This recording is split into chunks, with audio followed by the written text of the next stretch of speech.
All right, let's begin. Dr. Sheriar, the first question is, why did you feel and what did you feel was the reason that this subject needed to be highlighted? Thank you for the introduction. I'm going to request anywhere I speak to ask you to come and introduce me. Thank you, that's an honor. All right. So, you know, we evolve in our lives and in our practice. And the one thing that happened is that when you've been caring for women, when you've been caring for women for so many years, it's just natural that this is the time in my life that all those wonderful women I looked after have come to me in their midlife for a different kind of care. You speak to them, you suddenly realize that there is some gap, there is a certain silence when it comes to this subject. But the book came about because an initiative by Shonali. So Shonali can tell you this better, but because she tells stories really well.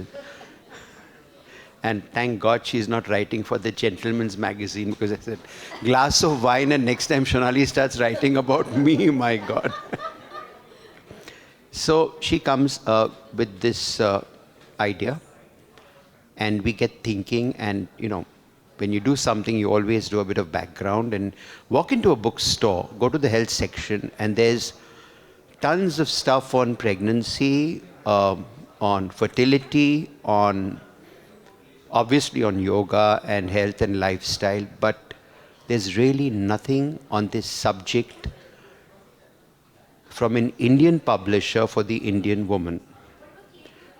There are books when you go and Google that you'll find, and most of those books were pretty much written with a certain angle, either very medical or very anti-medical.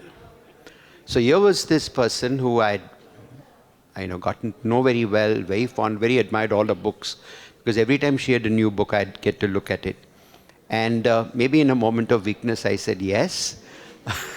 It was late one evening, so at the end of your consulting, you're kind of pretty not really thinking, and I was very glad I said yes. I don't know about Shonali, because after that it was 4 or 5 years before the book came out, and we realized that we had to come up with something for women which was without bias. We had to come out with something for women which was holistic, where I had to put aside my white coat and stethoscope and say, if it helps the person I'm looking after, it doesn't matter what it is.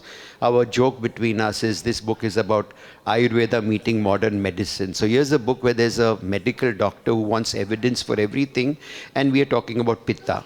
So it's that way. So we had to find a voice and a language.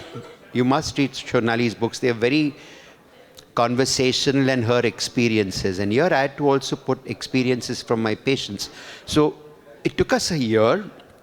She's very anti-caffeine, but I must have had like 1 million cups of coffee by the time this book was written. And we'd meet, and the first year was just brainstorming as to how to come up with this voice of two very different specialties and two different people. And I'm happy to say that I think we somehow pulled it off. So I'd like to hear what Shonali has to say about coming up to me and asking me whether I'll participate in this journey. So I'll put the question to you, Shonali. And of course, I'm glad, Dr. Sheriar, you were not thinking when you said yes, because it actually threw light on a topic which we probably just go around talking to a close friend or finding out, okay, in a group, okay, I'm going through this and someone else is. And so there's this whole dark spot or a conundrum which needed clarity. So I'm glad.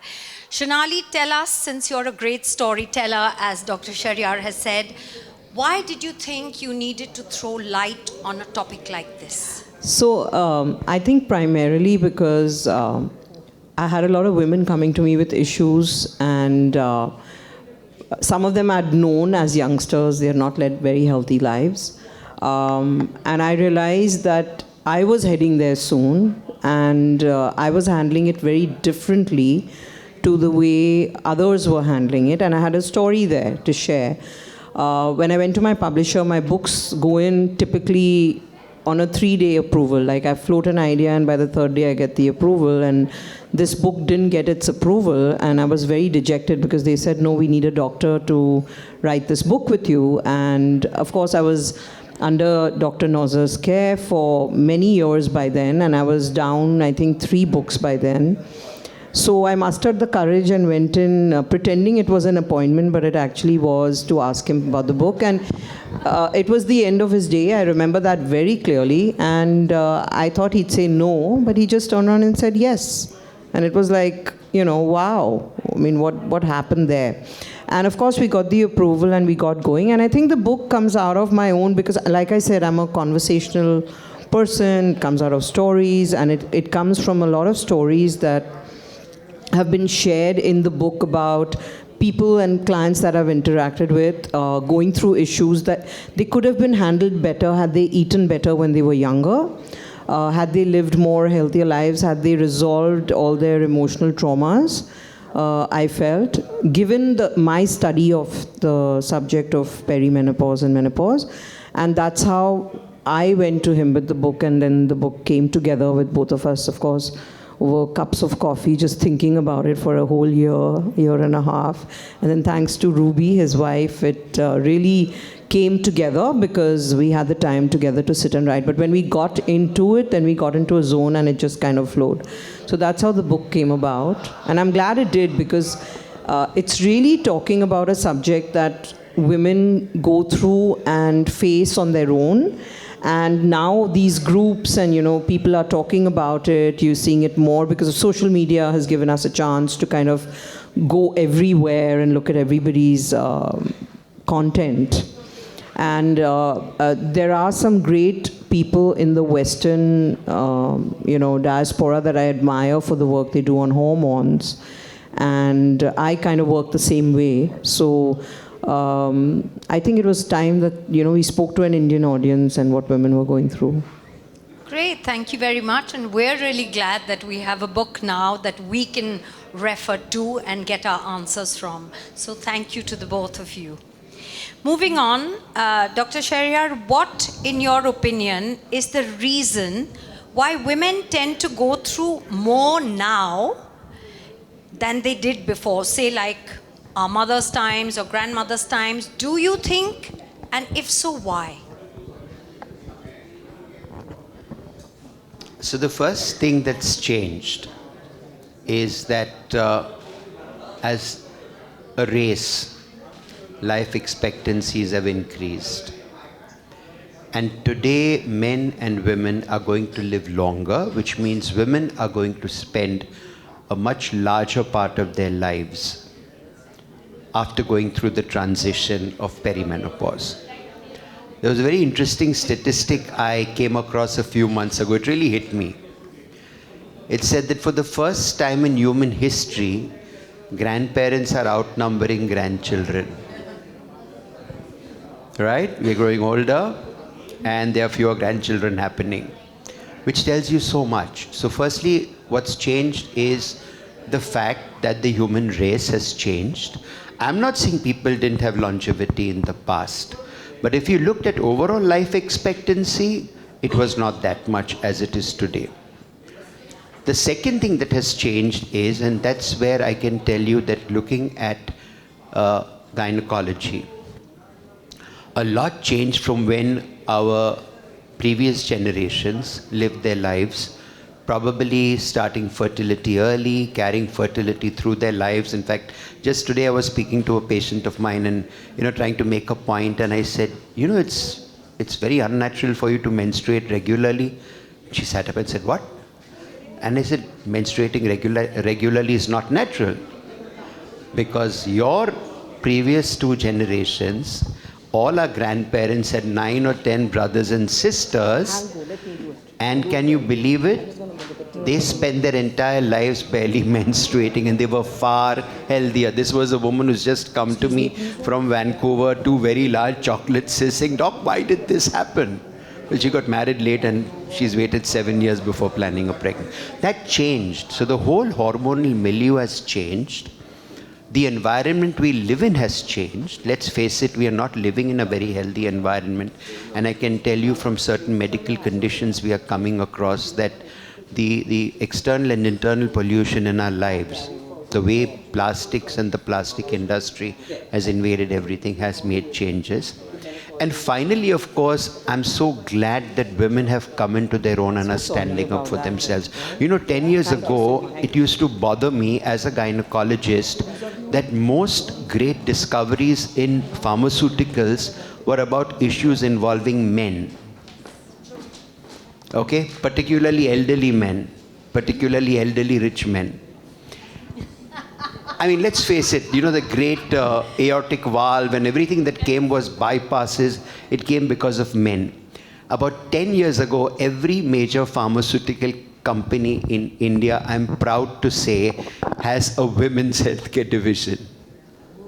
Right? Because women have finally now have arrived and they've become kind of a group that you attend to.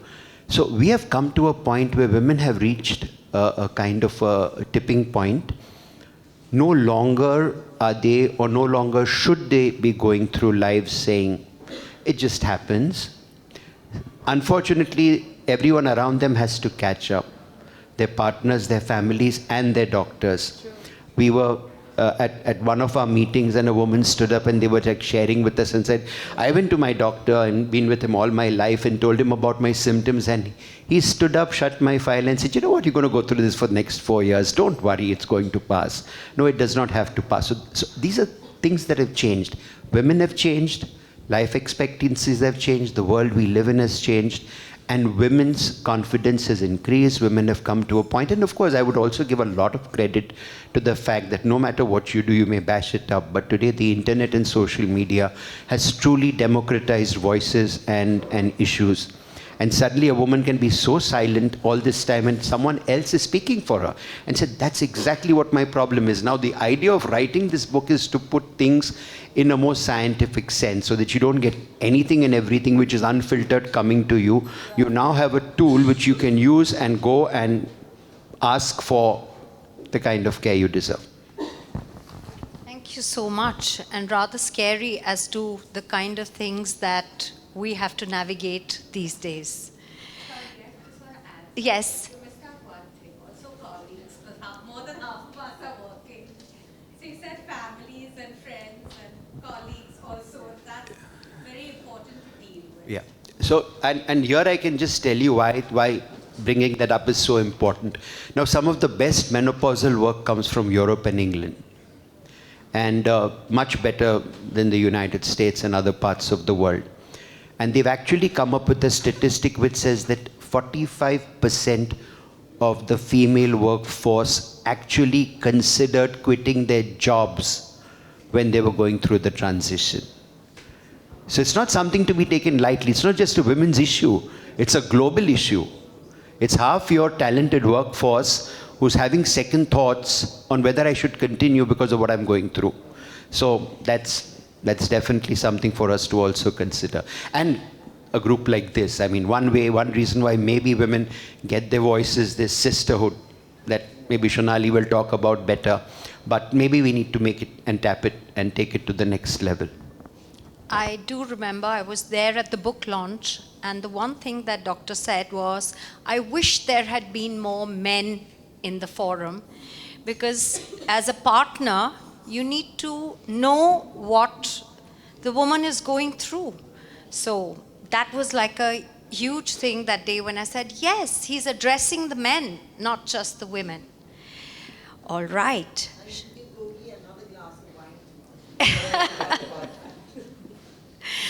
All right. Doctor, I have another question for you. And this is a topic. In fact, I must say that it was Shonali who came up with this whole idea about touching on this topic simply because it's not right out there. It's not really spoken about overtly. So let's talk about women and what they go through. In your book, you've touched upon sexuality, a subject that women seldom share, but go through a lot of change at this point in their life. What would you say to women who face physical symptoms that lead to difficulty with their partners, both emotionally and physically? So again, this was a part of our discussion. And Shonali said, should we write about sexuality? And I said, of course. An entire chapter on sexuality. And we didn't just stop at that. We went to someone both of us admire greatly, Lisa Mangaldas, who's this amazing young woman. And Lisa has become a dear friend. And the 2 chapters that were written by someone else, one of them was Lisa. So we wrote about sexuality. Again, in our practice, and I can tell you in my practice, this is something that women, and not just women, couples struggle with after a certain age. They won't always come out with it. They'll probably, you literally have to sometimes get it out. And maybe it has to be a part of routine questioning, but I think it's also something women should be able to talk to their caregivers about. Now, there definitely is an issue, there definitely is a problem, and the problems come at many different levels. You said physical, and yes, I would say there is a physical issue, and the physical issue is low levels of estrogen, what we call as hypoestrogen, and some people have considered menopause to be almost a kind of a hormone lack state or a hormone deficiency state, affect the genital organs and the pelvic organs more than as much, but if not more than anywhere else in the body. So the vagina, the bladder, all those organs are loaded with estrogen receptors. And when estrogen levels fall, things change.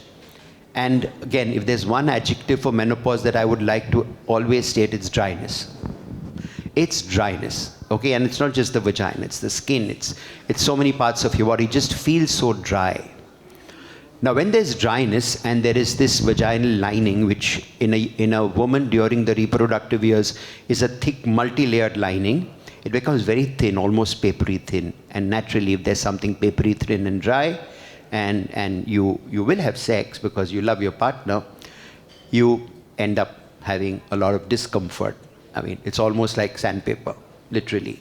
So the next time around, the brain gets these subliminal signals saying, that's going to be very uncomfortable, so you're even more dry. And this becomes a vicious cycle, and then you find reasons and excuses to avoid sex. A lot of women have told me, not in any textbook, that you have sex in that 6 o'clock position at what we call as the fourchette of the vagina. These tiny little tears happen, and then for days after that they are smarting and it's burning and it barely heals, and the next time you have sex it happens again. Now this can be taken care of, all right? And this is the medical part of our book.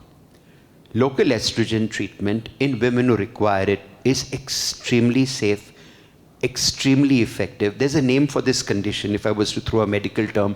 It's called GSM, genitourinary syndrome of menopause. It is just magical how it will take care of it, and this is something I often tell my patients, you don't ever have to stop. You don't have to stop it after 3 years, 5 years, or 10 years. Just keep your vagina healthy, you'll be fine. But this is only one part of it. The other part of it is this is also the time when women are probably looking at adjustments in relationships. She's been so, all these years, she's just been at the receiving end of everything. She's been wonderful, mother, wife, daughter, everything. And suddenly there comes a point when it starts getting to her.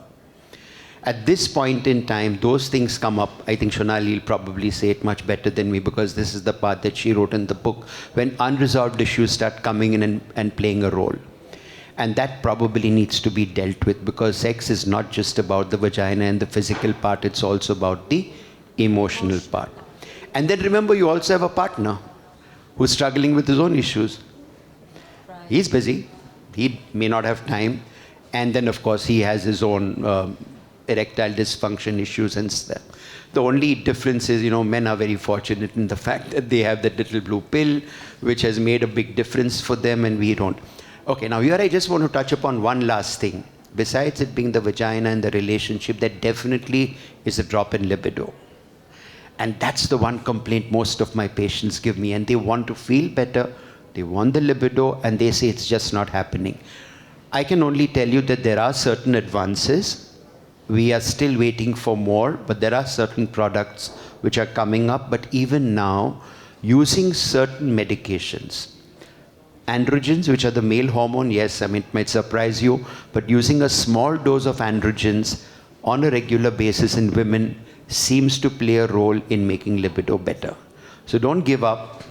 Don't say, okay, this is how we're going to review the. In fact, one of my very dear friends who reviewed the book for me said, you haven't said how often we should have sex. So Shonali and me went back, okay, how often should a woman have sex? Forget a couple. When we talk about sex, we are not just talking about sex with someone else. Yeah. Okay, we are just talking about being happy. So in this case, we said, how often? And so we've got one question in the book, and we realized that, and this is what I tell my patients, sometimes I have to be a school teacher and say, at least once a week. If Saturday hasn't happened, it has to happen on Sunday. I'm not letting the two of you off the hook. You set the mood, you set the temperament. But if you're not doing something for each other and making each other happy, after some time, you get habituated to just not doing anything. So true. So now I'm going to throw this question to you, Shonali. In fact, you had stepped out for the question prior to this, so maybe we can club it together. I'd like you to talk about this question on sexuality, and also, do you see a change in how our mothers were and the women in the previous generations? Please club this together. I think they were less, they identified less with menopause, and there was no Google. So there were no symptoms being thrown up that you could look at. They just accepted things. I remember asking my mother what happened to her because I wanted to know what could happen to me. And she said, oh, one day I woke up and it was just gone, I mean, it's like I didn't make a big deal about it. But I'm sure she went through stuff, but women in those days kind of just suppressed things. They didn't talk so much about it. But women today, I think they were far more healthier because there was less adulteration of food. There was less hybridization of wheat. The milk was purer. If you remember, we used to get milk in those aluminum cans coming straight from the cow. There was no pasteurization, Nestle packs, Tetra packs coming in. There was definitely sugar in their diet, so they were a little on the heavier side. But they were definitely healthier, but less aware. We are more aware. We kind of name the problem, it becomes us. So we call it menopause, and then suddenly we are looking at it from a different lens. We say we are going through perimenopause, and suddenly we identify with the problem and it becomes us. We shouldn't be doing that. So that's to answer the first half of your question. But sexuality is really interesting because I must narrate a story to you. I have had this relationship with Dr. Nozer before I wrote the book of Doctor-Patient. And this immense respect, and wouldn't touch on subjects which were not supposed to be discussed, and didn't realize that he was a guy you could talk to almost anything about. And I have a friend in this room who opened up that for me, and she's right here and she's in the book. I heard her story, and then we started writing the book. And then I realized here's a guy who I can talk to about anything, right? Anything to do with sexuality, questions, whatever. And Rohini, my friend, told me that she had once gone to him being single and asked him this question about, having sex and what should she do. And here's a guy who brought out something on the desk and said, well, you can use this. Okay, and I was like, oh my God, you actually did that? Should we actually be writing about all this in our book? And he's like, of course, we need to talk about it. So this is a subject I think we've dealt with very openly in the book. I'd come from my own experience that I was heading to a space where I was going through these symptoms. I didn't realize it. I landed up at his clinic once for my checkup, and I realized I was having problems. I didn't have a partner, and I kind of pushed it away because I said, I don't have a partner, it's fine. I was kind of pushing it away under the carpet. And he told me, no, that's not the way I want you to look at things. I want you to use the local estrogen cream because it will help you, and I want you to keep using it. And then, I said, okay, I'm done with it now. What's the point? Whatever. And he was like, no, I want you to keep doing it. So I think taking care, something that came up today in conversation with someone was, we need to be more, I think women visit take their gynecological visits not so seriously. They kind of do it only if they have kids or if they want to plan a pregnancy. Not too many women are going every year. I kind of did it every year. I think I landed up every year for a pap smear. I landed up every year for my checkups, and that became like a thing for me to do every year. Every June, I was there. I was getting all my checkups done. And then I remember recently I went through my DEXA and my mammo and all of that. So prevention is really important. And I also think this whole thing about sexuality can be handled better if we address it. Very often we don't address it out of sheer boredom and acceptance of our partner, but it's an important part of your relationship. So I think that's what I would say about sexuality. Absolutely, and I'm glad it's been discussed openly, and so we don't get tidbits from here and there. So let me give the next question to you again, Shonali. I've known you for some time, and I've seen how you live your life and do walk the talk. And I also know that this whole thing of aging gracefully, anti-aging, which I'm anti, because I'm pro-aging. I like my laugh lines and crow's feet. It's some kind of emotions that I've lived. But this whole thing of body dysmorphia, in fact, today we exchanged a picture of ours and we said not such nice things, and then both of us corrected each other and said, no, but that's not the critical lens we've got to view ourselves through. But that's also because there's this whole bias on physicality and how a woman is aging and what happens to the body. So can you just touch upon this whole business of aging, how it can be made easier on our skin, hair, weight, everything that's changing around due to this period in our lives? So I think first is every decade determines the next decade. So every decade how you eat is going to determine your next. If you look at your life through that lens, then you look at eating from that lens, and you look at everything you put in your mouth from that lens. That doesn't mean you become crazy and manic about it, but you start paying more attention, especially when you're transitioning into menopause. So I would say at least in your 35 plus age group, you start paying more attention to it. The other thing that I realized was you are going to gain weight. So that happens because that's the body's protection mechanism to taking you through this time. Because you're running low on estrogen, there's more hormones being made in your fat cells, you're going to hold more fat. But being relentless about your diet, your exercise, your mental health are all things that are going to hold you instead through this period. The other thing I think we women don't do enough is acceptance. We are going to change. Our bodies are going to change. And I keep saying this to myself. I used to say, oh my God, I don't want to, look like my nani and my mother because, they were a little round and whatever. And then my Ayurvedic doctor, I do a panchakarma every year, and I remember sitting in front of him and he says, "Kya ho gaya? You're looking more like mummy." And I was so upset with him. I said, how can you say that to me? He's saying, you're heading in that direction, he tells me, So I think we have to accept, because you are not going to be... I remember going into the clinic and Doc read out my cards to me from my 20s to now, and he read my weight to me. And then I called back the clinic and harassed Ruby for my weight, and I plotted it on a chart to see how my weight had changed.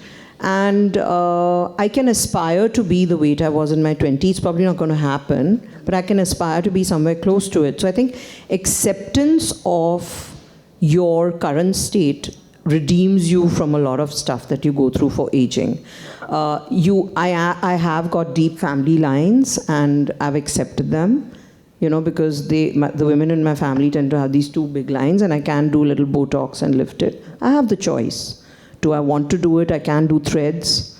Have I gone and visited a skin specialist and asked? Yes, we all women, we go through that phase, we do. And please do it if you want to, right? You can choose not to do it. We have options today. In our parents' time, they didn't have those options. But I think beating aging is all about, again, skin, hair, nails. These are all outward manifestations of how you're eating. And we're focusing always on what we should eat, but we don't focus on what we do actually eat and what we should not eat. Okay? We know sugar doesn't do well for you. It makes your skin hang. Okay? No one's telling you that. No nutritionist is telling you. Traditional Chinese medicine does. That's where I come from. So we know sugar burns up in the form of spots. So pigmentation happens because of excessive sugar. And sugar is not just coming from refined white sugar. Sugar is coming from all your white carbs, aerated drinks, sodas and colas you're consuming, and all of that. No one's paying attention to that kind of sugar. Now, everybody says, okay, I'll have a Diet Coke, but then have you flipped it over and seen what kind of sugar substitute are they using? No one's doing that. And then, of course, we know that you are going to go through this whole thing where gravity is going to start pulling things down. So are you going to do more? Like, I've started including a lot of face yoga in the morning, and it takes me 5 minutes. I don't want to spend too much time. So just 5 minutes of a face yoga routine and a little exercise of the face routine. And I feel it's helped. When I look at my pictures, I feel, yeah, okay, it's made a difference. It makes me happy. So I think acceptance, working towards it, knowing that you're on the path, because everything that you give energy, you're going to get back. So if you put a little energy, you don't neglect your exercise, you do some kind of movement and activity, your diet is 85% healthier than what it used to be before, are the mantras to take you through this time. Okay, great, thank you. So age and weight are just numbers, and yes, I mustn't focus on them. Right. Doctor, the next question comes to you then. Let's talk about women and prevention of cancers. The big C, the dreaded big C, which is hugely on the rise. And the cancers that are hormone-dependent cancers. So while we can use diet and lifestyle that prevents or stops these cancers, can you enlighten us, doctor, on the prevention using medical means? So that's one alphabet that everyone dreads. Absolutely. Even for a doctor to tell a patient, I once read, for a doctor, cancer is a word, but for a patient, it's an entire sentence.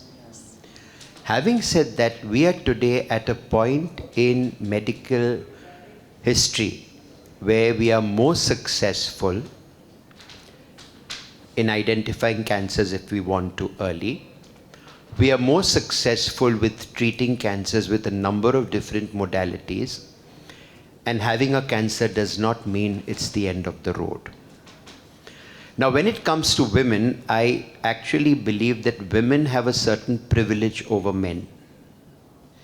Because if you were to basically hone in on about 4 different organ cancers, the breast and the pelvic organs, you have addressed a significant percentage of cancer in women. So you have the advantage of being a little more focused in identifying them or preventing them and dealing with them. All that it needs is a certain amount of discipline that Shonali mentioned earlier. And I mean, I can tell you here, I have colleagues in this room, if you pick up something early, trust me, your successes are like 90% plus. No longer are they cancer means 30 or 40%. Now let me just touch upon the 4 major cancers that women probably need to pay attention to. Breast cancer has taken first place.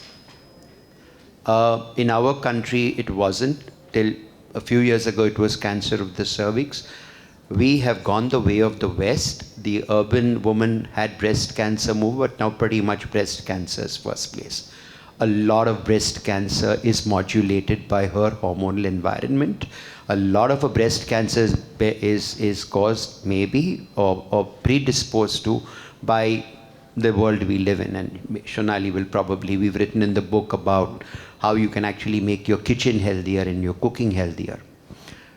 We know today that the industrial waste, particularly from the plastic industry, has something called as an endocrine disruptor action, where those behave like estrogens. Now just imagine, besides the estrogens in a system, she's been bombarded with those estrogens, and then of course you add the estrogens which are sometimes used in the poultry industry to fatten poultry.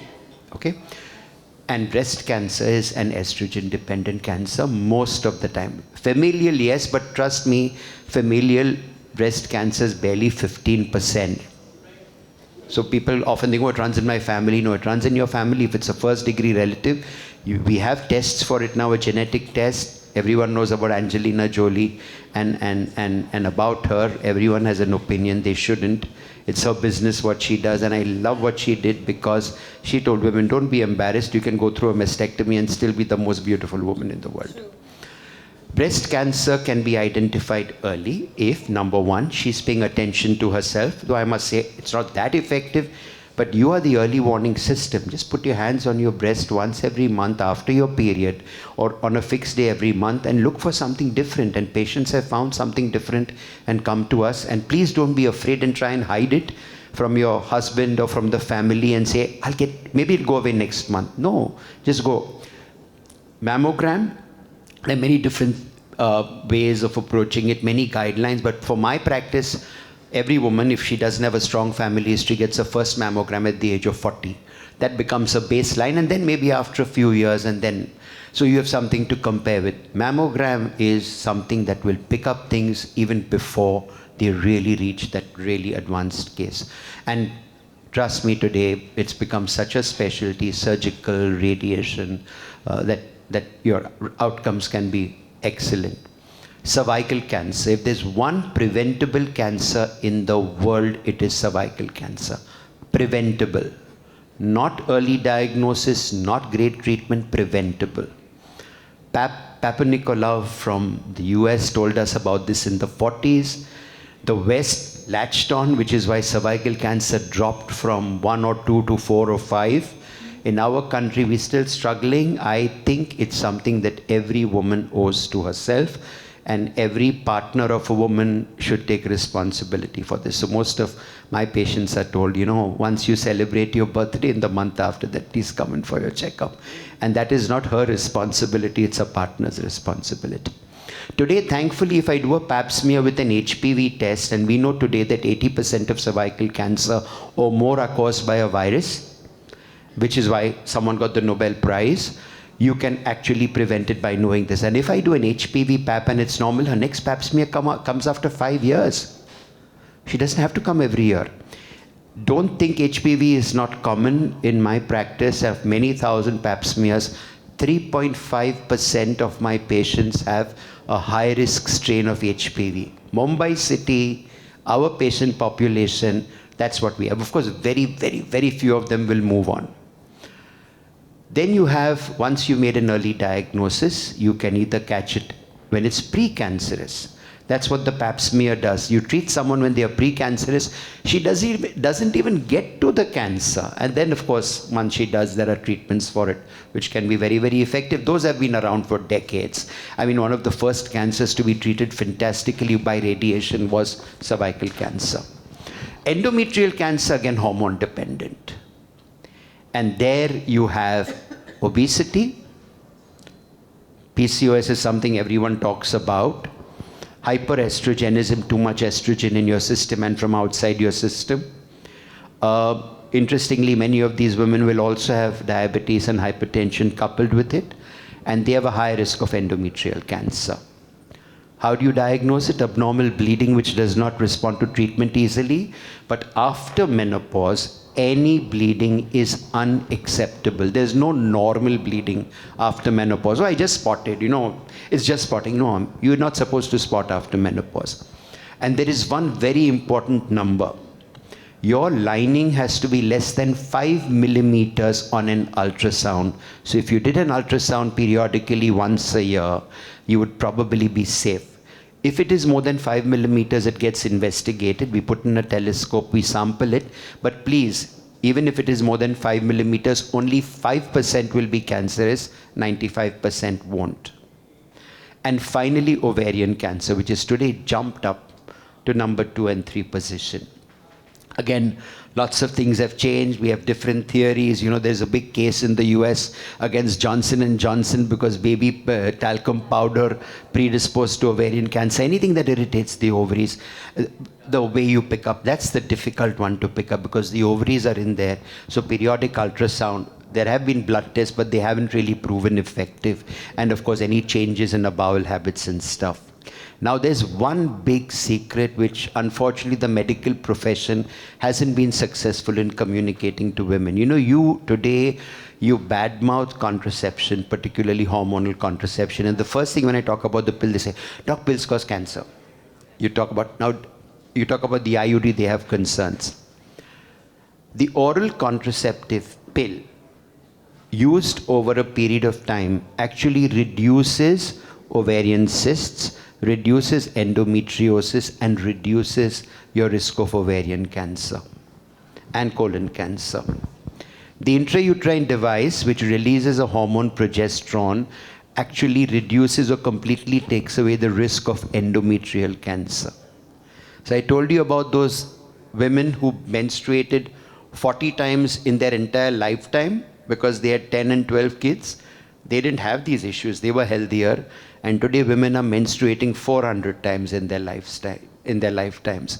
And if we can do something about this and have this kind of risk benefit of contraception, not only would people use more effective contraception, people would get a lot of non-contraceptive benefits. I mean, many of my couples say, "Oh, we use protection." And trust me, they don't use it. I said, "Oh, that means you want another pregnancy." They said, "No, we use protection." I said, "But you want another pregnancy because condoms fail 10% of times every year. In 4 or 5 years, 40% of women using a condom with their partners will have a pregnancy." Use a condom if you don't trust your partner. Otherwise, condoms are not a very effective method. So that's what you can do. You can actually prevent, you can identify, you can treat. We don't have to be afraid of it, but you just have to be there looking after yourself. Thank you, doctor. I will confess it was rather scary as to what and how many types of cancers women can go through and how we're like so driven by various hormones at different stages of ingesting things and using things. So I'm going to throw this to Shonali in terms of lifestyle and the environment, and also couple it with telling us more about women's emotional health, during this whole phase, and how we can, shall I say, not reverse it, but change it for ourselves. So I'd go back again to prevention, because you're hoping that you catch them young. You're hoping you catch women in their 30s and coming to you and asking you these questions, which doesn't happen. Except if they've got PCOS or PCOD, something's thrown up, or they get diabetes, and they come to you. But a lot of the stuff that you're eating has hormones, like dairy is full of growth hormones. And I'm sure we don't know the cows that are giving us our dairy, and I'm sure we are having a lot of dairy. And that's throwing off your own hormonal balance, right? Sugars are pushing your insulin out of whack. So, your insulin goes for a toss. You get a blood sugar imbalance, and then people go into diabetes, or people get insulin sensitive. There is a lot of EDCs, endocrine disruptors, in your environment. There's stuff in your makeup, there's stuff in your detergents. These are all pushing your estrogen out of whack, and then there's this toxic estrogen that builds up in the system, and how do you clear that out, Then there's a weak gut, and if you have a weak gut, there is a good chance that instead of clearing out the estrogen, you're recycling it back into your system, because there's a bacteria that does that. It recycles back the estrogen into your system instead of clearing it out. So what are the foods you're going to use to help you clear out the estrogen, right? So you've got to focus on that. My belief is always to focus on, and I get very stringent with this with all my clients, is what do you not eat?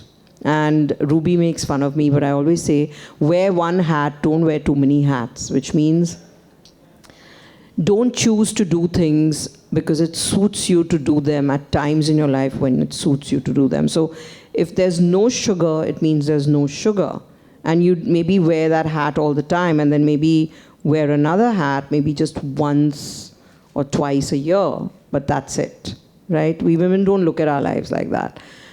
If there's no dairy, because there's too much dairy you're doing, and everybody says, we're just having 1 teaspoon of milk in our tea, but that's, 2 teaspoons a day, 60 teaspoons a month, and then multiply that into 365 days of the year. That's enough dairy coming into your system. So when you focus on what you should not do, it becomes easier, because then those things just go off your plate. You push that to the side and you say, okay, now what do I focus on eating? It's very easy, because if you look at your basic food groups, you're looking at, I see Janki smiling there, but it is actually very easy. Because you look at your basic food groups and you say, okay, I'm going to look at my whole grains, I'm going to look at vegetables, beans, lentils, legumes, fermented foods. That's become a big thing today for your gut. And nuts and seeds. And these are the things that you're eating on an everyday basis, right? And what am I going to eat within these food groups? Like, am I going to choose a brown rice versus a white rice? Am I going to choose a white bread versus a sourdough bread, which has been broken down? The sugars in the bread have been broken down. Am I going to choose? Of course, you see the health of the patient. You see people with ulcerative colitis or people with Crohn's disease cannot take too much fermentation. So you need a practitioner to tell you, okay, don't, because people who are overdosing on kombucha are not realizing that it's causing problems. This was an epidemic that happened in Bombay, Mumbai, a couple of years back when kombucha took over. Everybody was having it. I was having patients coming to me saying, I said, what is that one thing that you're doing every single day? I used to ask, we're having kombucha every day. It's so healthy, And I'm like, possibly not for you, because, that kombucha, the little sugars in the kombucha are pushing off your colitis situation or whatever. So you're looking at what you're eating, so you're focusing on what to eat, and that becomes prevention. So then that's when food becomes medicine for you, because everything you're eating, you're paying attention to. And then you're moving in the direction of preventing a cancer, because cancer cells, you have them, I have them, but they thrive in an acidic blood pool. So you want to keep your blood more between acid alkaline. You don't want it to get too acidic, where cancer cells can show head. So therefore, you're working with prevention and you're helping your body. So that's one aspect of preventing a cancer from coming up.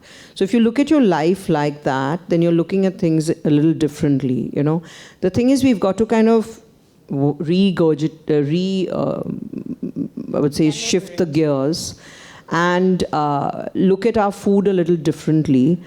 It's not that difficult, especially when you like getting into the kitchen, you want to have a relationship with your food. You must have a relationship with your food. You must be able to get into the kitchen and rustle up a meal for yourself and rustle up a healthy meal. It's very important, I think, in the healing process. So then things become easy. I feel then it's not that difficult. Diseases are easier dealt with. Lifestyle is easier handled. Thank you. And we have the book where we can actually get... Yeah, and I also would add in there that, supplementation's become a big thing now. People are substituting food with supplements, and that's not the way to go. Just like the pharma industry is big, the supplement industry is huge.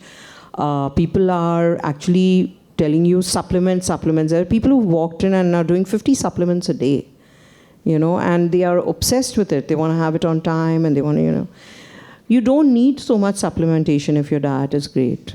You shouldn't be having so many supplements. You should fill in the gaps with the micronutrients that you perhaps think you're deficient on, and then stop there, because everything's going through your liver, right? So your liver's going to process everything, and you're going to make your liver even slower if you're going to give it so many supplements.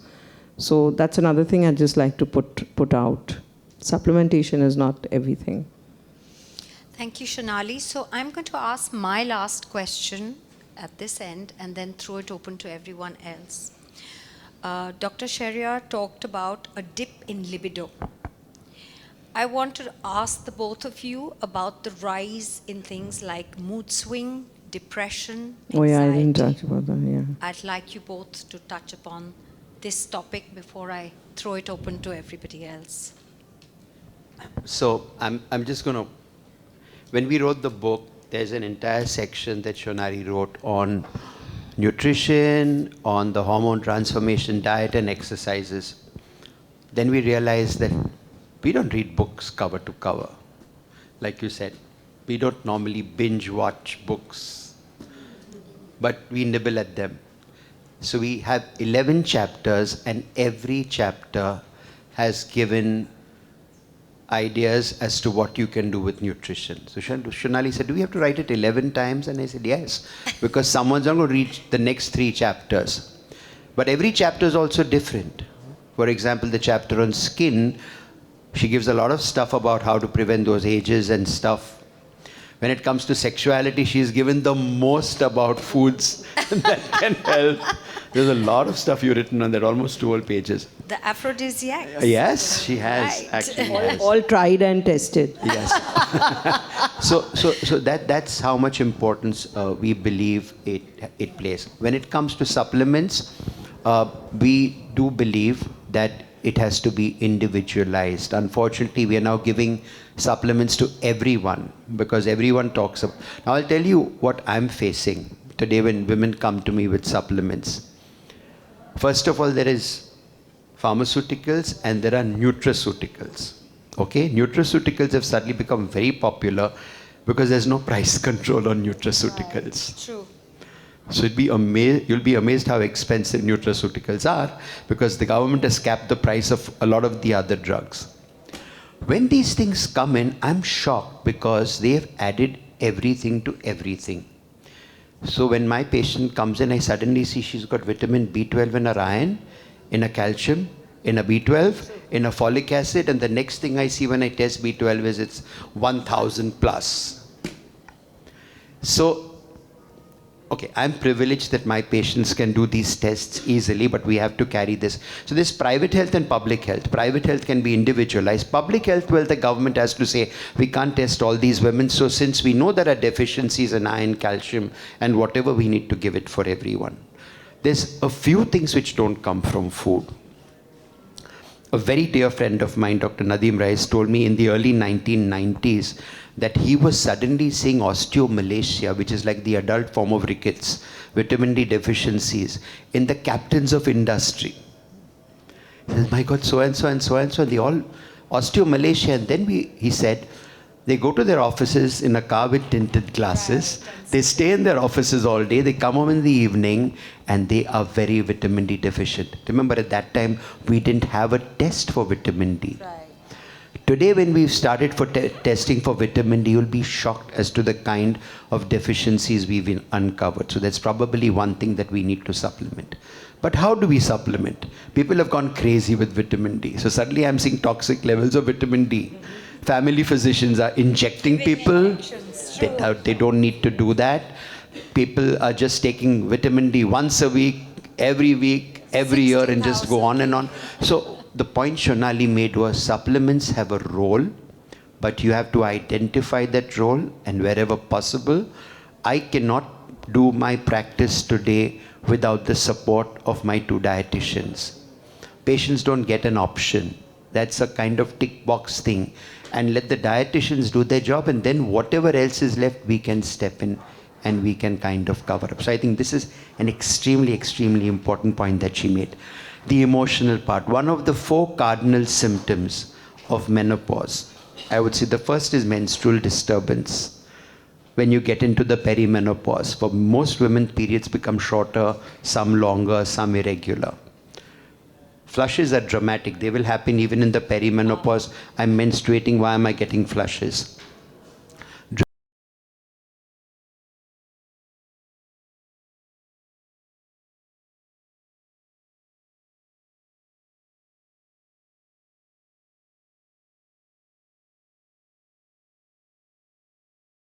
About the 4 wake-up calls, okay, from one of Shonali's favorite authors. So we've quoted her in the book.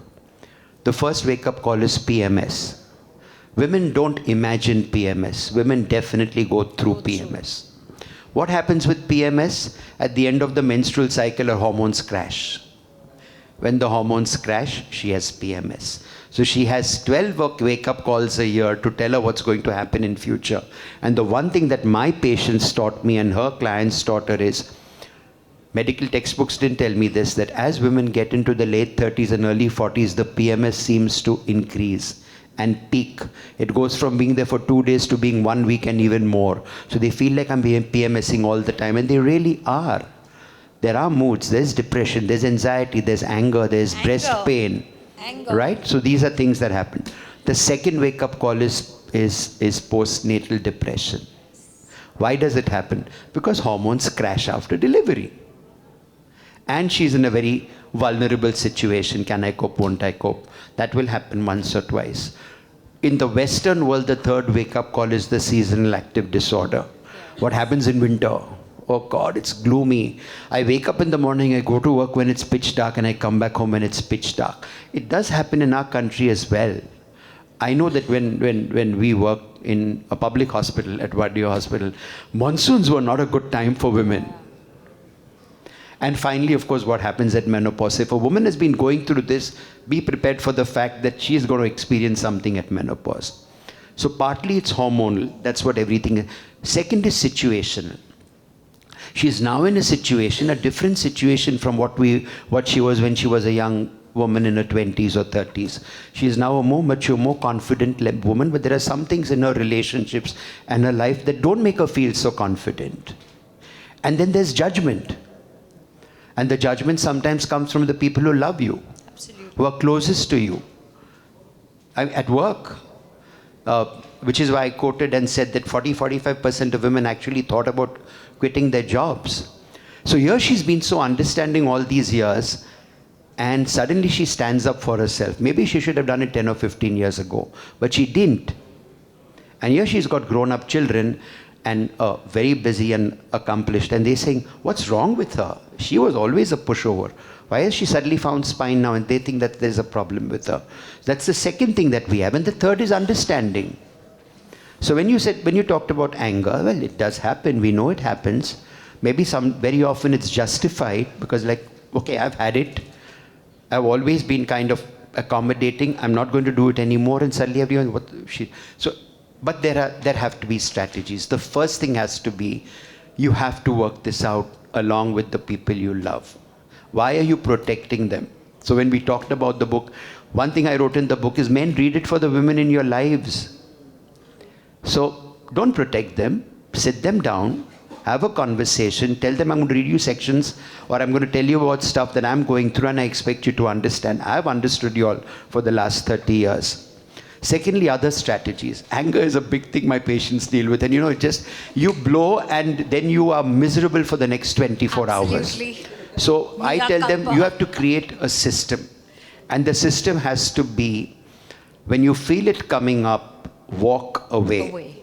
And warn the family that you will not follow me and keep asking me what happened. Leave me alone. I promise you, mommy will be back in 10 or 15 minutes in a better mood. So you have to work that out. And for that, again, you also need to have insight and understanding that it's happening to you. Anger is one thing. For a lot of women, it's anxiety. Yes. They worry about everything. They worry about husband going to work in his car, children flying somewhere. And anxiety for justifiable factors is understandable. I mean, if your loved one is going through an illness, you are entitled to be anxious. But anxiety for the sake of anxiety for everything else, not acceptable. And the third component is a depression. So what we've done in the book is we modified a scale, which is a self-administered questionnaire, which women can or anyone can give themselves from time to time. So sometimes at the end of it, when you total the score, you will say, oh my God, I didn't realize it. Anxiety, depression, anger, and it'll tell you whether it's mild, moderate, or severe. And then you address it. And the first line in addressing it is, of course, talking, counseling, Support. Both of us have always said this. I mean, it's ridiculous how in this country we are hesitant to tell our patients to see a psychiatrist for a counselor. My patient is told, I'm your doctor for your body, you need a doctor for your mind. Secondly, medication. And sometimes hormone therapy is first line. When she sleeps better, when the flushes are better, when she's not sitting in a room full of people and perspiring, she's going to have more confidence. And thirdly, medication. obviously, she said meditation, mindfulness, all that stuff. But if required, medication to see you through. There's nothing wrong with taking medication if you're really struggling and the simpler stuff doesn't work. Thank you, Doctor. That really threw light on every step and things that each one of us go through and are navigating in our personal lives. Shonali, would you just add to that? I'll just say that I used to be a mindfulness? really angry individual growing up. I had a lot of issues with my father, and I'll take it out of my story. I had a lot of issues with him. I got married. I had a terrible marriage, so it came out in my marriage. Then I got divorced. But luckily for me, I found Vipassana meditation. Not everybody can do it, very young. And I kept at it. And Vipassana is a technique. It's not religious in any way. But it kind of put all the books I had read to aside, because when you tell a person, don't generate any negativity from your vocal, from this sense door, it's very hard. But when you are actually taught something, a practice which makes you do it, then you follow it through. So I had the luxury of following it through for 28 years now. My anger, I think, from my mother would always say, this is going to be the death of you, your anger. I think on a scale of 1 to 10, with 10 being the highest, I'm like really at a 1. So it's happened only with meditation. So that has been my mental health practice. Having said that, a wonderful group of friends always asked for help. Someone told me, you don't ask for enough help. One of my own friends told me that. This is, you never ask for help, Shonali, because I was always doing it on my own and surviving on my own. So I started asking for help. Talking, like this group, Menopauses in Mumbai, has been a great group, and where women are sharing and putting things out. There's a list they've put together of things, and it's very solution-oriented, really helps. So support groups, it's a support group, because women are sharing everything, and it's a very nice group of ladies that have come together, and we talk about everything. Asking for help, relying on your friends, I think really helps. And laughter, I think comedy has always helped me in my life. It gives you a distance from the situation you're going through, because everybody goes through a rough time, and we are all in a stage where we are all multitasking. We've become these creatures of controlling every situation. We have a mobile phone, and everything can be controlled with the mobile phone. So sometimes actually having a practice which kind of makes you keep away your phone. It could be as simple as keeping it away when you're eating. Those little things see you through, because you get a thyroid. Also, your thyroid gland blows when you're trying to talk too much on your phone and eat and watch TV, and you're eating, and the thyroid gets stressed. And women blow their thyroids even with that. So you should be doing these little things which will help, like little things which make you happy in the day. And of course, having a mental practice. So whether you're doing pranayam, whether you're doing kriya, whether you're doing meditation, I've gone to a psychologist pretty much since, I think, 30 years now. I go to her less. I go to her maybe once a month, once in 2 months. I was going every week, because there are things you want to share. Your friends come from this very loving perspective. They want to protect you. So they come from this biased viewpoint. So you want a neutral person in your life who knows you very well and can talk to you and fix things. And there's no harm in going to a psychologist. So these little things, I think, help you through with mental health. Yeah. Absolutely. Shonali and I sometimes get together with no agenda, lots of music playing and dancing like crazies, and it's super fun. So with that, Dr. Sheriar and Shonali, my questions come to an end. I will now throw this forum open to this quorum. So whatever are your questions, you have the stalwarts, the doyens of this industry right here. Yes. So I just want to say that I am the Rohini, who is the friend, and Dr. Sheriar, I'm coming back to you again after a long time.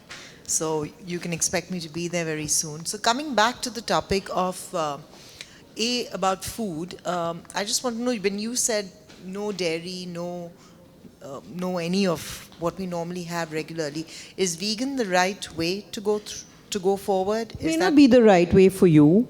It may not be the right way for you. Uh, Keeping dairy off, yes, is the right way, but you may not want to be a vegetarian. Okay, You may so want to but then still when you talked continue about- having some non-vegetarian, When you talked but about you may need to poultry- seek balance. I don't know what your condition is. So when you're having non-vegetarian food, you have to seek balance with some amount of vegetarian food so that you make for the digestion being better of that non-vegetarian food. There are some people who actually need to eat non-vegetarian food. There are some people's conditions who needs that kind of animal protein coming in. And what determines whether you need to have, I mean, what determines The that condition of the balance? person. So it depends upon the life stage, your condition, your digestion. All this determines whether you can take in animal protein or not. And there are some people, like for example, people who are on chemotherapy, for example, they are very depleted, so their immune system needs a real strong, perhaps a bone broth coming in every day, But if they are vegetarians, then I can't be giving them a bone broth, right? So then you have to come up with something like a bone broth for them. So it's really the condition, the stage. But would I say that everybody should be off dairy? And my answer is a big yes. Okay. And this is for you, Dr. Sheriar. Wanted to know that if somebody has not been sexually active at all until whatever age and has reached menopause, is a pap smear important to do, irrespective? Okay. So first, I'm just going to tell you that for me, writing with Shonali was an education. And since we went through every line and every word together, I was wondering, she just answered you. So she's done this whole fancy diet chart, and she's given vegetarian options, non-vegetarian options, and vegan options. And I said, can't we just bunch two of them? And she said, no.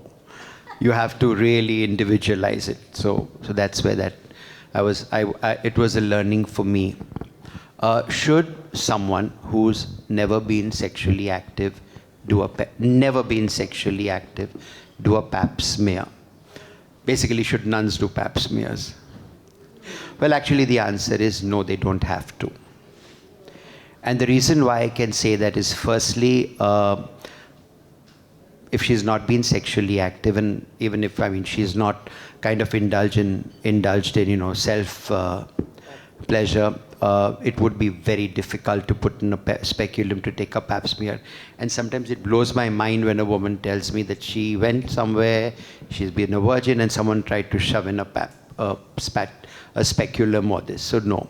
Secondly, now that we've understood pap smears, we've understood the disease. We understood that it basically comes from an infection called HPV, which, as of now, we believe is only sexually transmitted.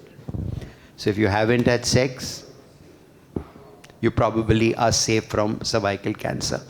Okay, now don't think that you are really safe, because I know that when we had a population of nuns that we treated, women who had multiple partners and many children were at a higher risk of cervical cancer, and those who didn't have children and who had not lactated obviously may be at a higher risk of breast and uterine cancer. So you're not off the hook, but you probably don't need to do that pap smear.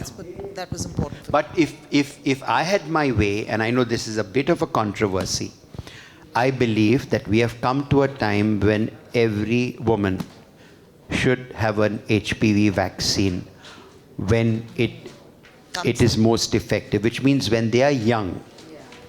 But it is approved till the age of 45, though trust me, that's a bit of a con, because pharmaceuticals would love selling vaccines to everyone. For me, notionally, it's still the mid-30s. Even if someone is HPV positive, I will still give them the vaccine because it will protect them against the other strains. Traditionally, there was a 4-strain vaccine. There is a 9-strain vaccine, which is ridiculously expensive at the moment. But someday I will switch to it completely when it becomes a little cheaper. The reason why I do that is when I did the analysis of my patients, they initially told us that 16 and 18 are the two strains responsible for 80%. But in my patients, I found only 50% at 16 and 18 and 50% at all the others. So 9 strain makes sense. The recommendation was for those who have young girls in their families, up to the age of 15, the recommendation was 2 doses, and after the age of 15, it was 3 doses. The WHO has very recently come with a recommendation, which I've been waiting for, which says that 1 dose is probably enough before 15 and 2 doses after the age of 16. All right? But I think HPV vaccine is something, so that's something I wish everyone took. Now, I had a very interesting question from one of my patients yesterday. What about my son? Well, ideally, the sons should be immunized as well, because that's where my girls are getting the HPV infection from. So Australia was one of the first countries to make it mandatory for both boys and girls. The US is following. I don't see any reason why we shouldn't catch up. And I personally believe the reason for giving vaccine to one population is because you're trying to prevent eventual disease. Plus it costs. Again, it's private health, public health. If you're going to immunize everyone, it's going to cost a lot of money, which the companies would love, but governments can't afford. But I would personally be of the opinion that time has come that at least for ourselves, if you're doing the HPV vaccine, men can suffer from HPV infections, have genital warts, and remember, in a rare case, even have oral cancer coming from this particular infection. But definitely for the girls, probably for the boys, and let's do this for everyone. One more question to you is that just one last one was, you said bowel movement could be like a little up and down. Is that? So that I think I mentioned it when I mentioned ovarian tumors and ovarian cancers. And one of the symptoms that women often present it when they have an ovarian tumor is so I think basically what we have to understand that when something very different is happening to your body, I mean, ultrasound is so accessible today. And so often an ultrasound comes because there is a symptom, the family physician says do an ultrasound, and lo and behold she finds a 7 or an 8 centimeter ovarian mass, sometimes a cancer. So that's what I meant. So, it could be any kind of a disturbance in your daily habits, which incidentally is what comes in the list of standard changes when there's any cancer detection. If there's some abnormal bleeding, if there's an abnormal growth, if there's an abnormal swelling. I can tell you about a patient of mine I delivered 3 days ago, tells you how important it is to assess a lump. We do a routine breast examination at 32 weeks to get the nipples and stuff ready. One of my doctors in the clinic, we saw a lump, we sent her for a test, looked like maybe an infection, we sent it for a biopsy. At 32 weeks, we detected an invasive intraductal cancer. So that's why you don't neglect a lump. And hopefully in the next 2 weeks, she'll be operated and she'll be fine. So pay attention to any changes. I just wanted to ask you about the HPV vaccine. What's the age to have it? So I'll tell you what the recommendation comes from what the company does in its studies, and then it registers it with the authorities. So the recommendation for the HPV vaccine is from the age of 11 to 45, right? 45 was a bit of a push, and the earlier you give it, the better, because the body is much more responsive and gives a better immunity. And the later you give it, it's probably going to be a little less effective, besides the fact that she's already been exposed to so much if she's had. And I'll tell you another thing. The HPV vaccine, besides protecting against those high-risk strains of HPV, protects against genital warts, which technically is not cancerous, but which can be quite horrendous. And I've had cases, young girls studying abroad, not been prepared. Please, we are at this point going to be realistic, very realistic. And the only thing you can do is give young people all the information, empowerment, and confidence, and then they're going to live their lives their own way.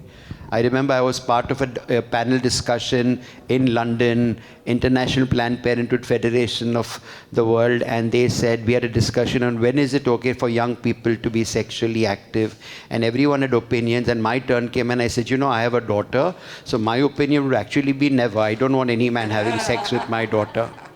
But the reality is they're not going to come and ask you for your permission. So be realistic, prepare them, give them the confidence, and then trust them to do the right thing. Hi, can you hear me? Yeah. Firstly, I want to say thank you so much. This was extremely enlightening. I mean, I'm going to get this book, and much to my daughter's shock, I'm going to finish reading it in 2 days because she keeps saying I keep borrowing books from her and I never read them, like you said. So I know a lot of the questions I have are going to be answered by reading this book for sure. But I just want to touch on one thing is when you guys spoke about supplements, which has been one of my major concerns. I see so many of my friends in this age group saying, don't you take magnesium, don't you take this? And it's made me hyperventilate because I'm like, am I not looking after myself? And I have been of the belief that you should try and get as much as you can through natural foods. So I feel really good about myself that you all have said this. We don't need to take these supplements.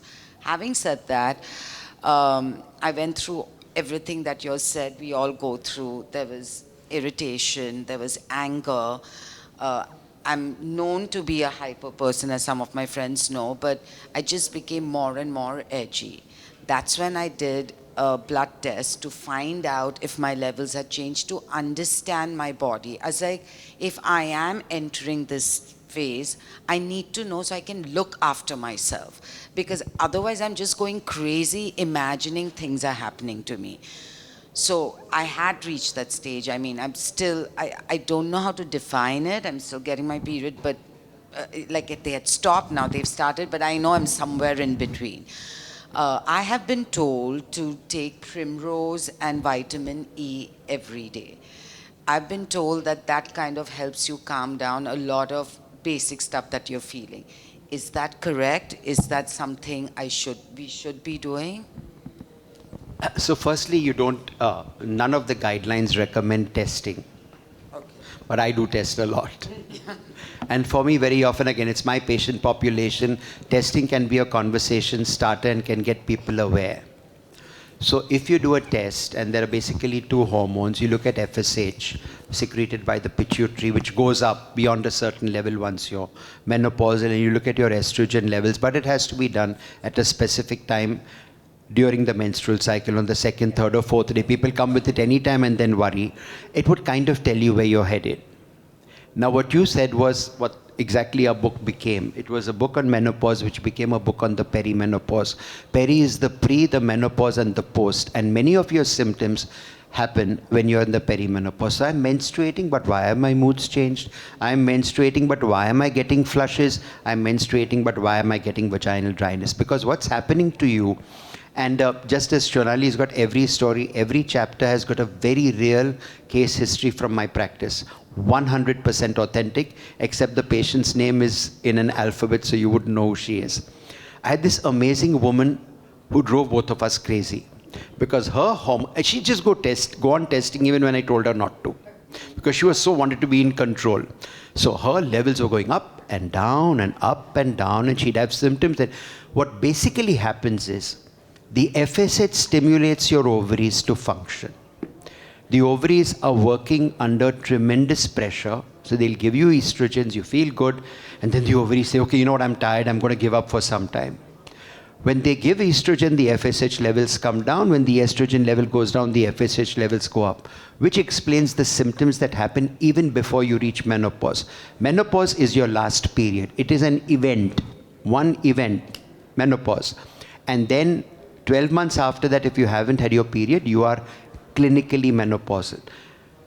Recommendations say that's all you need, that and your symptoms. You don't need to test. I feel if you need to test.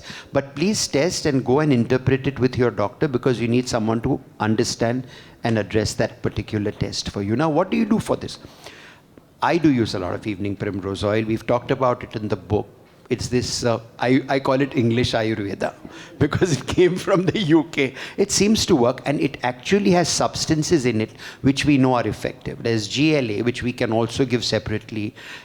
Vitamin E is a lot of antioxidants, and a lot of women just do well with it. Vitamin B6 is something that sometimes works. And when women have a slightly higher prolactin level because you are so stressed, giving vitamin B6 is probably, I call it my happy vitamin. So simple stuff like that can be done. Supplements, today when you do a test, that lab does a whole bunch of very unnecessary tests. It bugs me no end because women find out things we never even asked. But one thing they will do is they'll run a test on all these things which will tell you your magnesium levels are fine, everything is fine. Okay, your vitamin D is low targeted, B12 is low targeted. Target it first through your diet. Fix it. You're a vegetarian. You are deficient in vitamin D, right? B12. Try and fix it, and then you always have the benefit of the supplement. So it's fine to do that. Now you're in your 40s. If someone is in their 40s, between 40 and 50, and still menstruating, just having irregular periods does not mean you can't get pregnant. And this is when women let their guards down. And they say, my periods have stopped, I've reached menopause, and 4 months later, they suddenly feel something moving inside them. It's happened to every gynecologist, okay? So do not let your guard down. And one of the most effective ways of birth control and taking care of your symptoms in the perimenopause is being on a birth control pill, which is also a form of menopause hormone therapy. Traditionally used till the age of 35, today it can be used to 45 and 50 in a woman who is healthy. People worry about the birth control pill. I tell people they are extremely safe. Some women are dangerous. So if she's not overweight, if she's not a smoker, if she doesn't have family history of venous thrombosis, if she doesn't suffer medical problems, she can safely take the birth control pill. The 4th generation pill will actually take care of her PMS symptoms. The 4th generation pill will give her periods the way she wants it. You do not need to menstruate every month. Many of my patients are taking the pill for 42 days and taking a 7-day break. They say, wow, doc, if I have to menstruate less, why not? And that would probably give you freedom from your flushes and from all your symptoms. But this has to be done under medical supervision. Because I've never ever taken it. So to suddenly Every patient who takes the birth control pill for the first time has never ever taken birth control pills. She wants to ask. I think my question is in line with this only because even just some time back for some skin related issues, I was going to be prescribed birth control. Of course, I did all my tests afterwards, did my sonography, etc., and everything was normal. But I was also very apprehensive on going on the birth control pill, right? And when I think about perimenopause and menopause, the whole hormonal treatment, the birth control pill or contraception, makes me a little bit on the edge. So I want to check with you that are there any non-hormonal therapies that you would also prescribe under medical science? So I think the first non-hormonal therapy is going to be your lifestyle and nutrition. She's already mentioned evening primrose oil. There are a lot of micronutrients and stuff which help. But like I said, primarily only if you need them. They won't take care of your birth control in your contraception. So please be sure. You could take a long-acting method. If you don't want to use a hormonal method, use an intrauterine device with copper, which is completely non-hormonal, doesn't do anything for you. If you're open to a non-hormonal method, one is the pill, which is a combined pill. If you don't want estrogen, today, the most effective contraception is long-acting reversible contraception, LARC, and most of it does with progesterone. The progesterone pill, the progesterone implant, the progesterone IUD, and the injectable progesterone. And you know what this does? This does what nature did for our great-grandmothers, keeps you in a progesterone status at that particular time. So you could consider. So you have to understand what you're doing it for. contraception, but can I get some other benefits? If I have cosmetic benefits I need, maybe the pill. If I don't need cosmetic benefits and I just want effective contraception and I want to be safe, go for an IUD. The IUD will protect the lining of your uterus and give you uterine protection. The pill will give you ovarian protection. Family history of ovarian cancer, probably ovarian protection. A family of ovarian cancer. For endometrial cancer, uterine protection. So, it's today we are in a very, it's an amazing time to be looking after women. Because there's so many choices. There's so much individualization, whether it's contraception or this kind of care. There's nothing standard. And you have to ask these questions of your doctor. Why are you giving it to me? Will it help?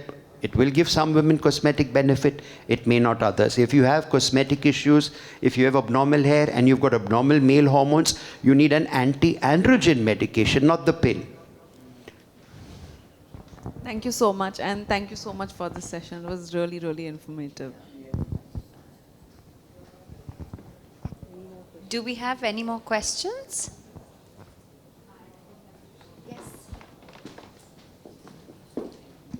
Thank you so much. For me, Dr. Sheriar is my happy hormone because I'm his patient for the last 10 years, I think. And being a physical therapist by profession, I also do go through a lot of psychological issues and middle-age crisis with women and all. And very recently, I'm going through similar symptoms, like doctor mentioned, and coming to supplements that you said. So Dr. Sheriar always recommends primrose oil. For the last 10 years, he's recommended, and I've not been very regular, but recently I had this episode of BP fluctuation. And my BP has always been low. And a few days ago, while I was treating a patient, I started feeling a little weird because I first time went to him with a migraine issue, thinking it was, and he said, no, it is your, the PMS thing, and he put me on IUD. So I've been on it for the last 10 years. He said, I'll take you through menopause without worry. And I'm actually here because of him without any worry. So, so when I went through this, and I consulted the cardiologist, a neurologist, and why is the BP going up and then down? And then they said, no, this is something else. And I figured it's probably perimenopause because it was anxiety, palpitations, which I had never ever gone through. And then something struck me was the B6, which he had recommended to me last year. And I kind of stopped it as usual. I'm not a very vitamin person. But then it's been a month, I've started back with Primoza, I'm back on B6 and Evion, and my BP is absolutely normal. So it does work if it's not related to the hypertension issue. So again, it's case to case, but yeah, it did work, and I'm now going to be careful about taking it. So thank you so much, doctor, and I'm going to see you very soon. Thanks. Also, I think let's not forget, there is also lovely herbs coming out of the Ayurvedic realm, like Shatavari and Amlaki. And these are all women balancing hormones, their hormones, and seeing you through this phase. So if you've not reached a stage where you need to really go and, take these, then you can start those as a, like Brahmi works really well for the mind. And, there are some formulations to keep your mental health okay, which really work well. So, of course, trust the company. Have a practitioner that you can talk to about these before going on them. Don't just blindly go and take them. A lot of women are taking ashwagandha, it's this wonder thing. But ashwagandha doesn't work for everybody, doesn't suit everybody, and no one's telling you that. There's no one telling you that, listen, ashwagandha doesn't work for some people. It doesn't work for me. My Ayurvedic doctor told me, no, it doesn't work for you. So don't get onto it. This is what will work for you. So have someone who you can talk to or bounce off this idea. And, even if, like I always say that, look, if you need advice for a lawyer, then you go pay the lawyer his consultation fee and get that advice, right? Get it out of the way. Similarly, if you need advice from a practitioner, then do it, just go there, pay the fees and get that advice. Don't just keep going to Google blindly because it's kind of misleading you also, apart from giving you all that information, yeah? So, there's always a way out. There are always solutions, like Doc said. There's so many solutions today and so many different ways of, and so much of interesting stuff happening in the health arena. There's like, we're seeing this whole buzz with new foods coming in, people cooking better, home chefs like you, doing these cooking classes, educating you. There's so much, to take out of this. I think India is giving you a very good opportunity also to really get the juice out of everybody. So you should take that opportunity. Okay. So thank you so much for this talk. It has really been very informative. My question was, if, like, I'm 50 and I've been perimenopausing since age 36. I mean, I was told so, symptoms, this, that, whatever. But I've still not paused. So does this... It's not happening. Yeah, no, sometimes we do start the countdown a little too early. There's a straw classification which says that premenopause is usually about 4 to 6 years. Menopause is an event and postmenopause is between 2 to 4 years. And then in a book, a friend of mine from the UK who does menopause work said, what about the women after that? So we added the and beyond. Okay, because it has to be beyond. So, well, firstly, it would have to be medical testing, which would give us a fairly good idea of where you are. We have to go by your symptoms, yes, which are extremely important, and sometimes symptoms have to be treated symptomatically. You never treat a report, you never treat a hormone level, we treat where you are at, and sometimes it would be really simple to treat that. So this perimenopause thing, people often ask Shonali and me, why perimenopause? What is perimenopause? Today everyone's talking about it, but when we first started talking, they said menopause, right? No, perimenopause. So we came up with this very interesting analogy. Menopause is the event. It is like everyone remembers the date they reached menopause. It happens on a particular day. It's like sunset. Sunsets at a particular time. The pre-menopause, in the run-up to sunset, is all those beautiful colors in the evening sky. Well, some may consider them hot, the vasomotor symptoms. Well, they're all very yellow and orange and red. And then the sun sets, and for some time after that, there is the twilight. That's the time after menopause. And then there's that beautiful dark night. Which just reminds me of Lord Byron's poem anyway. So basically you have to pinpoint where you are at. Again, let me say every woman does it differently. Yes, there may be a woman who may keep with the symptoms for 8 or 10 years. I tell most of my patients that flushes will go in the next few years, and there are patients of mine who say, I'm 10 years and I'm still getting hot flushes. So that's her. Most women won't do it, but individuals will do it differently. And then you deal with it on that individual basis with Shonali's help, with medical help, with hormones if required, maybe not required, very, very targeted kind of treatment. But the important thing is recognize it and seek help. And I just loved what you said, because I really feel at the end of it, you know your body best. So you know what works for you and doesn't work for you. So if you're taking something, you do your periodic checks, you make a checklist, you say, I'm really feeling better with the flushes, or it's not made a damn difference. And I'm really feeling better with the moods, or it's not made a difference. Make a small little objective chart. Again, it's there in one of our chapters, symptoms. And do it once a month, and you'll immediately know which medication, which vitamin, what works for you, and what didn't work. Yes. And if it didn't work, you don't need to continue with it. You need to ask for a change. Just another very quick question.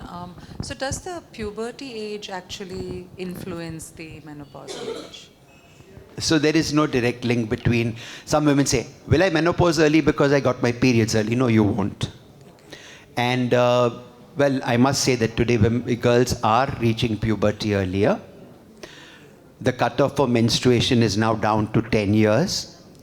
Anything before that is precocious menstruation. And if any changes of puberty happen before the age of 8 years, that's precocious puberty. And if you have daughters and suddenly they start getting symptoms at 8 and 9, you may want to go and see an endocrinologist or a pediatrician or a gynecologist to see if you can defer it. Menopause is when you utilize those eggs that you were gifted at the start of your life.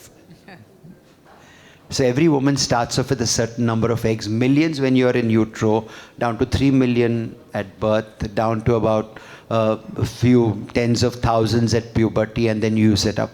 So that's why some women will reach menopause at 40, some at 45, and some at 55.